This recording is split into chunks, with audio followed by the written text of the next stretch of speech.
In the deep, dark cave, our protagonist wakes up with eyes wide in disbelief, immediately scanning his surroundings. A question echoes in his mind: where am I? This place is completely unfamiliar. His head fills with fragmented memories. The last image is the cold steel of a demon tribe sword and the sharp pain piercing his chest. He whispers in a trembling voice, "Indeed, I have died by the sword of the demon tribe." This truth, cold as ice water soaking into his soul, makes him fully aware of his situation. A thought flashes through his mind: that's right, this must be the rumored reincarnation. Rumors say that a soul can reincarnate into another body after death. So curious and astonished, he bends down to look at himself. What have I turned into now? Suddenly, a system image appears in his mind, displaying a strange line of text. Behemoth cub, causing his mouth to drop open. His memories connect with knowledge from the old world. A behemoth is a disaster-class monster, requiring the strength of an entire nation to handle its chaos. Emotions churn within him. In his previous life, he was a knight sworn to protect humanity. How could a knight who once put humanity first be cruelly transformed into the very creature he once fought against? He heads to a nearby pond for water, but screams upon seeing his reflection. He has turned into a cat. Meanwhile, an elf named Arya wakes up to a new day, quickly changes clothes, and takes her twin swords to hunt monsters. As she ventures forth, he stands stunned by the lake, pondering the irony of his fate. However, before he can gather his thoughts, a strange noise alerts him to a nearby threat. A slim creature approaches, clearly intent on devouring him. With no choice left, he checks his abilities and discovers the skill absorb attribute.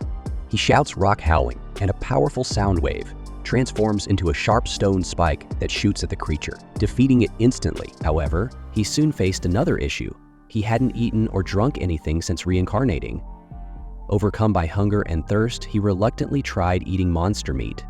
To his surprise, it tasted sweet, and consuming it allowed him to acquire the creature's skills. Excited by this discovery, he decided to store a slime for later use. Meanwhile, Arya navigated a labyrinth by boat, presenting her badge to gain entry and using a crystal to illuminate the dungeon's dark corridors. Back at the pond, he continued his efforts to adapt to his new form. He defeated a wyvern, gaining the ability to fly, and a C+ class minotaur, from which he acquired the skills Fireball and Ice. His streak of victories continued as he overcame a B-class golem, earning the Iron Body skill, and a C-class serpent, which granted him Poison Fangs. Ahead, he spotted a glowing treasure chest and eagerly opened it, finding a giant crystal inside. His heart swelled with anticipation and joy, but his excitement was short-lived as he realized the chest was a trap. The crystal ensnared him, teleporting him to another dark location. A powerful force overwhelmed him, and he found himself standing on the back of a huge earth dragon, an S-rank monster.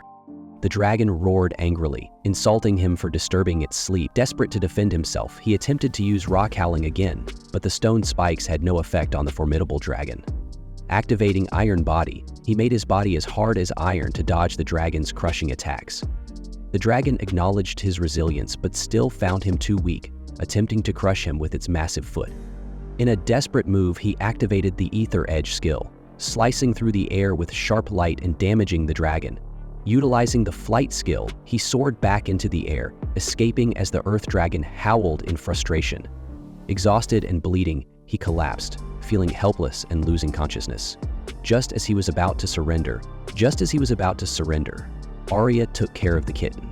She fed him, patched up his scratches, and even changed clothes right in front of him. The smug little shit is having the time of his life, chugging milk like a king and snoozing on her massive chest, like it's a 5-star resort. Naturally, he decides that he's going to repay her kindness by becoming her self-declared protector. One day, Arya suits up for a mission, and the orange freeloading knight thinks, "Hell yeah, I'm coming too." She's chopping through goblins in the dungeon like she's at an all-you-can-slash buffet. Meanwhile, her furry sidekick is just vibing, thinking, "Damn, maybe she's not as useless as I thought." But then, the plot thickens. A goblin mage shows up. This one's not just waving sticks around, it actually knows magic. The little green shit hurls a fireball at Arya, who's caught completely off guard. Enter the kitten, ready to be the hero of his own story. He shoves her out of the way and goes full psycho mode, slashing the goblin's face with his tiny murder mittens until it's dead. Arya, stunned and probably wondering how her cat's cooler than most adventurers, lets him crash on her chest as a reward. Honestly, the cat's playing this life thing on cheat mode. Later, at the Adventurers Guild, things take a turn. Arya bumps into Casman, a greasy red-haired creep who practically oozes bad vibes. He's all over her, begging her to join his party. When she shuts him down, again, the asshole tries to grab her ass. Big mistake. The kitten launches himself at Casman's face like a furry missile of rage, biting and scratching like he's trying to peel the guy's skin off. Casman freaks out and tries to swing at him, but Arnold, the guild leader, who looks like he moonlights as a stripper, steps in. Casman scurries off humiliated, while the guild cheers like a bunch of drunk NPCs. Arya decides to officially adopt her tiny attack cat, naming him Tama. The name's ugly as hell, but Tama's too smug to care. Now Tama gets to chill around Arya without anyone raising an eyebrow. Meanwhile, Arya kept grinding out her daily quests, hoping to snag a promotion at the guild. The guild was its usual chaotic self, booze flowing, people laughing, and everyone too drunk to care about anything. Arya eventually made her way to the fields with Tama in tow. Instead of giving him the belly rubs he deserved, she decided to tickle him in ways only a slightly drunk person would think is funny. Tama let out a dramatic yowl, probably regretting every life choice that led him to this moment. Arya, drunk out of her mind, decides it's time for a bath, and because she has zero boundaries, she drags Tama in with her. The kitten, probably thinking, "What fresh hell is this?" eventually jumps in.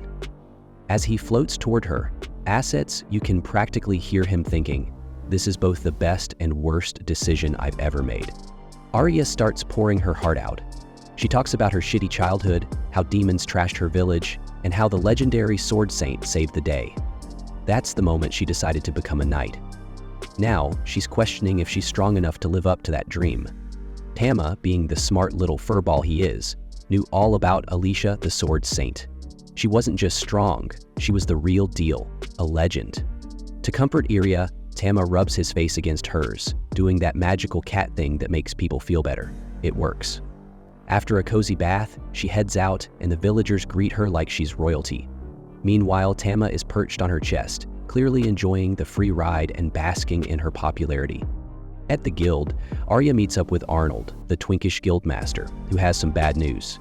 The creep from before, Casman, had filed an official complaint against Tama. Why? Because the kitten shredded his already unfortunate face with those little paws of justice. Now Casman, the poster boy for menace to society, demands that Tama be put down. Arya, desperate to save her beloved cat, gets on her knees and begs for mercy. But Casman, the walking grease stain, has a plan. He proposes a duel to settle the matter. If he wins, Arya has to marry him. If she wins, she keeps Tama. Arya agrees without hesitation because, frankly, she'd rather die than let this clown harm her kitten. Arya doesn't even hesitate before agreeing to the fight, even though the odds are stacked against her.